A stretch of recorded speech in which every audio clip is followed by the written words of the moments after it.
Let's get one thing absolutely straight before we start here. A plant-based diet changed my life. I've since watched 220 of my vegan, slim and sustained students lose at least 20 pounds in 12 weeks working with me following this incredible approach to nutrition. So I'm the first to be an advocate for this approach. That said though, it doesn't mean it's infallible, and it doesn't mean that those following a plant-based diet aren't going to come across bad advice online and aren't going to make lots of hiccups and mistakes themselves. So in this video, I'm going to run through 5 of the most common plant-based diet mistakes I see and share exactly how to fix them. Let's get into it. Mistake number 1, neglecting omega-3s. Omega-6 is very easy to come by on a plant-based diet, but omega-3 less so. And what you ideally want is a decent ratio between the two. It's less about getting as much omega-3 and omega-6 as possible, and more so about having a suitable ratio between the two because of the role they play in dealing with inflammation. Omega-3 rich foods include the likes of chia, hemp seeds, flax seeds, and here's a bonus one a lot of people don't realize, and it always surprises people: Brussels sprouts are surprisingly high in omega-3s. Omega-6s, like I say, these are less so worried about because they're easy to come by. Walnuts, tofu, hemp and sunflower seeds, peanut butter, almonds, cashews, and so on. Very easy to get enough omega-6. As I say, the omega-3 is a little more tricky, so make sure you're focusing on the likes of chia, hemp, walnuts, flaxseed, Brussels sprouts every single day to ensure you're getting enough omega-3s. To take it one step further as well, I would also recommend you take a DHA and EPA supplement made from algae oil to help with that, what is very inefficient conversion of ALA from those omega-3 rich plant foods. Mistake number 2 is being a fully fledged carbitarian. A lot of people will take the meat and dairy out of their diet and substitute in carbohydrate rich foods. So maybe they'll have more whole grain, maybe they'll have more legume, all of these foods that are high in carbohydrate. Now, don't get me wrong here, carbs are great and they're essential, and I'm the first to be an advocate of a high carb approach. At the same time though, let's also remember that they're one of 3 macronutrients, each of which plays a different but still a crucial role in the body. Like I say, I'm the first to call out carb phobia. I'll link a video down below where I dissect some of the common myths, misconceptions today about carbohydrates.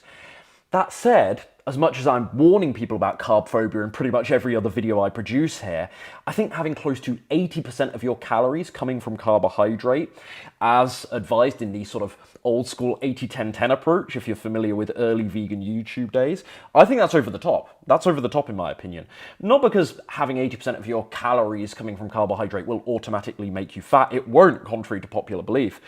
But rather because of what you're displacing from your diet by having that higher percentage of your calories coming from carbohydrate. Does that make sense? Fat and protein are essential too in their own different ways. So a recommended macro split, I think, that's good for health and weight loss generally speaking, of course there are exceptions, is still actually high carbohydrate, but around 60% of calories coming from carbohydrate, moderate protein, and a low fat without being an ultra low fat diet. So a low fat plant-based diet. That seems to be the correct formula in my opinion. Mistake number 3, not staying hydrated. I know, it's nothing profound, but don't be inclined to skip ahead just yet. Hear me out on this because this is important. Whilst this is a problem that of course goes across the diet spectrum, a lot of people dehydrated today. It isn't just related to plant-based eating. However, I think this does need to be specially emphasized when you have a high fiber diet. Whether you're plant-based or you're moving in that direction, regardless, if you have a high fiber diet, you need a little bit more water intake to push that fiber through your digestive system. It's going to draw water from elsewhere to push the fiber through your digestive system, as it should do, right? You are designed to have a high fiber diet anyway, so this isn't a problem necessarily.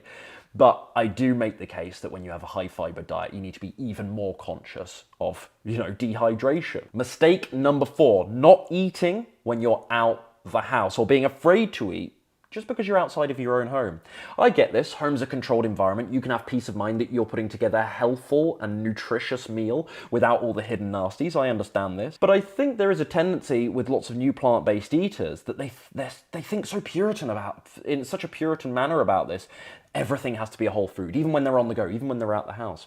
There are exceptions to the rule. I agree with this mantra of focusing on the whole foods, but there are always exceptions to the rule.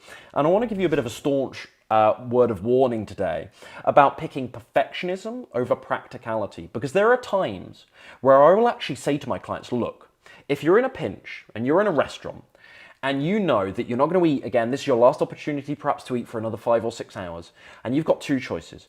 You've got a very light salad, a healthy salad, but maybe a very light salad that won't necessarily fill you up, or the option of just not eating anything because there's nothing that compliant on the menu, or a third option of something more processed. Let's say like a vegan burger, let's say something like an Impossible or a Beyond Meat burger. I'll actually say to my clients, have the burger. You have my blessing to have the burger. Now, I know this sounds slightly contradictory as a health coach that pushes whole foods, but like I say, there are exceptions to the rule, and I would rather my clients feel full and satisfied eating the occasional meal that isn't quite so nutritious and isn't quite so healthful, than have a risk later on in the day of being so hungry because all they had was a measly salad, or they didn't see anything on the menu that was particularly compliant in their view, and so therefore they skipped a meal entirely. The potential consequences that come with that, the way you subcommunicate to yourself, the slippery slope that can ensue when you sort of start this sort of restriction and then you could fall back into the overcompensation sort of binge mentality. This is a far worse consequence, in my view, than just having that more processed vegan option there and then. I want you to understand that this is not me endorsing junk food. That's quite obviously not my MO. But at the same time, I think there are occasions on which the cleanest option on the menu might not actually be the best one for you, because it could leave you feeling underfueled, hungry, and therefore more likely to make a worse choice later on in the day. And lastly, mistake number 5, thinking that a plant-based diet is going to be your magic pill. I've seen it do miraculous things. I get messages from my vegan, slim and sustained students every day, I kid you not, saying, Ryan, I was able to get off statins. Ryan, my cholesterol has fallen through the floor. Ryan, I've lost 30 pounds on your program. I'm not saying this to be braggadocious. I'm standing on the shoulders of this incredible nutrition philosophy. It can do incredible things. You hear all these stories of people reversing major chronic disease with a plant-based diet. Wonderful. So maybe it will be your savior. But let me put it like this. If you're an emotional eater, if you binge eat right now, please do not think that a plant-based diet is going to save you by itself, because it's not. And I think a lot of people with a poor relationship with food are particularly attracted to a plant-based diet because they hear messaging in this community that says, don't worry about cravings. You're binge eating, it'll go away because you can eat as much as you want. As long as it's a whole plant food, you can eat as much as you want.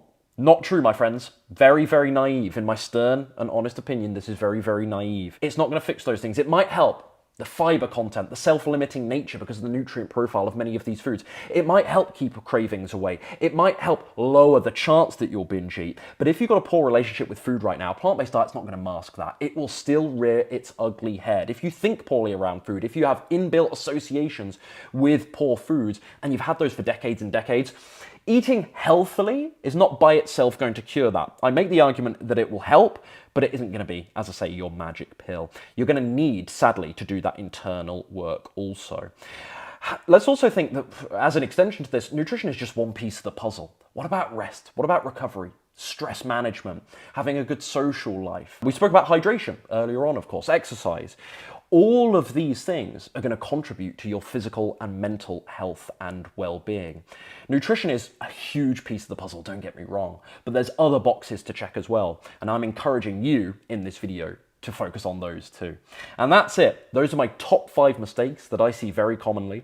Let me know which of these affects you most of all down below, and any other ways that you think you're tripping yourself up with a plant-based diet right now. Look forward to hearing from you. Speak soon. If you found the information in this video helpful, but you need that next level of instruction, support, and accountability to number 1, lose weight, number 2, learn how to easily keep it off this time round, and number 3, create healthy habits for life, click the link below. I'll tell you more about how I've helped over 300 men and women lose 10, 20, 30 or more pounds with simple plant-based meals without having to count or track their calories and with gentle exercise only. Click the link below this video.